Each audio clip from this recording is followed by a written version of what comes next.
नमस्कार. कनक खुशी न्यूज चॅनलमध्ये आपल्या सर्वांचे स्वागत आहे.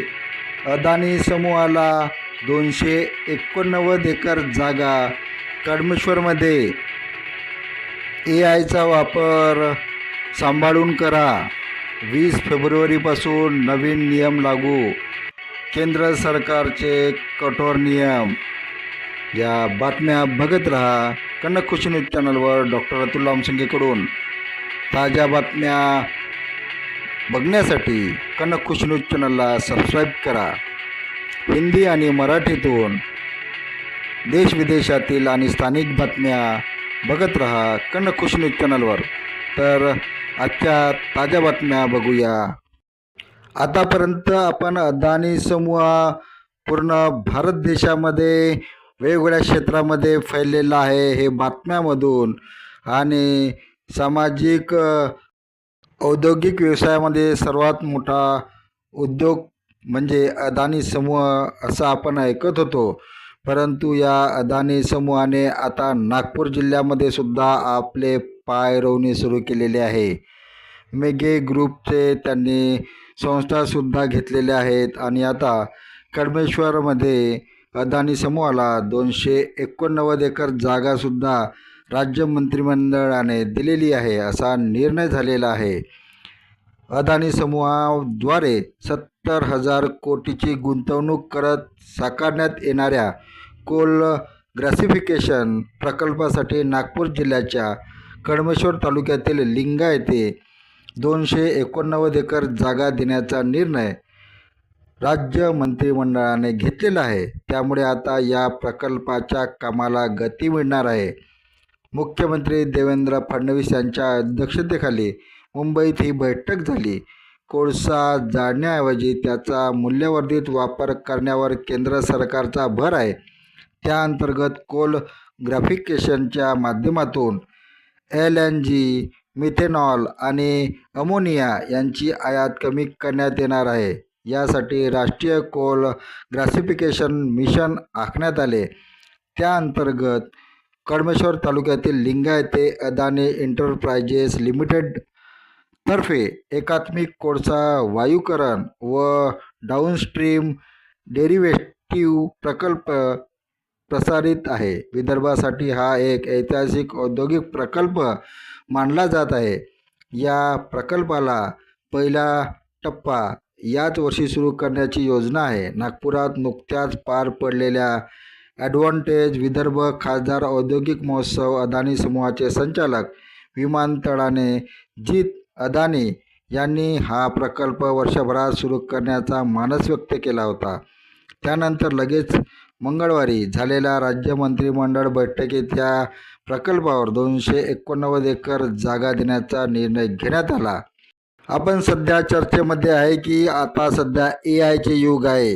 तर काही कोणाला AI समजले तर काहींना AI अजूनपर्यंत समजलेले नाही. काहींनी हे AI अजून डोक्यावर घेतलेले आहे तर काहींनी हे आपल्या डोक्यात भरलेले आहे. आणि या AIमुळे काही लोक त्याचा वाईट उपयोगसुद्धा करत आहे. आणि यासाठी आता केंद्र सरकारने 20 फेब्रुवारीपासून नवीन कठोर नियम लागू केलेले आहे. हा AIचा वापर म्हणजेच डिजिटल वेपन सारखा केला जातो असे इलेक्ट्रॉनिक्स आणि माहिती तंत्रज्ञान मंत्रालय म्हणत आहे. कृत्रिम बुद्धिमत्तेच्या सहाय्याने तयार केले जाणारे फोटो व व्हिडिओ यावर तसा उल्लेख बंधनकारक करणे, अश्लील व आक्षेपार्ह बेकायदा मजकूर हटविण्याची तरतूद, मुदत 36 वरून 3 तासापर्यंत कमी करणे आदी तरतुदी असणाऱ्या सुधारित माहिती तंत्रज्ञान नियमांना मंगळवारी केंद्र सरकारने मंजुरी दिली. हे नियम 20 फेब्रुवारीपासून लागू होतील.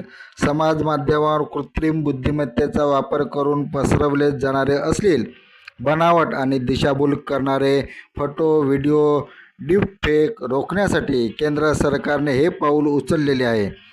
नव्या नियमाची अंमलबजावणी 20 फेब्रुवारीपासून होईल असे इलेक्ट्रॉनिक्स आणि माहिती तंत्रज्ञान मंत्रालयाने राजपत्रातील अधिसूचनेत स्पष्ट केलेले आहे.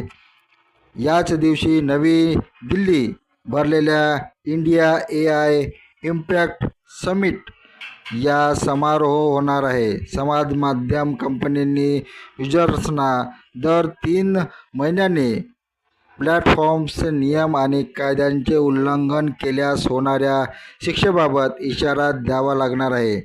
वापरकर्त्यांनी शेअर केलेला मजकूर AIद्वारे तयार केलेला आहे का याची पडताळणी करण्याची जबाबदारी ही कंपन्यांवर टाकण्यात आलेली आहे.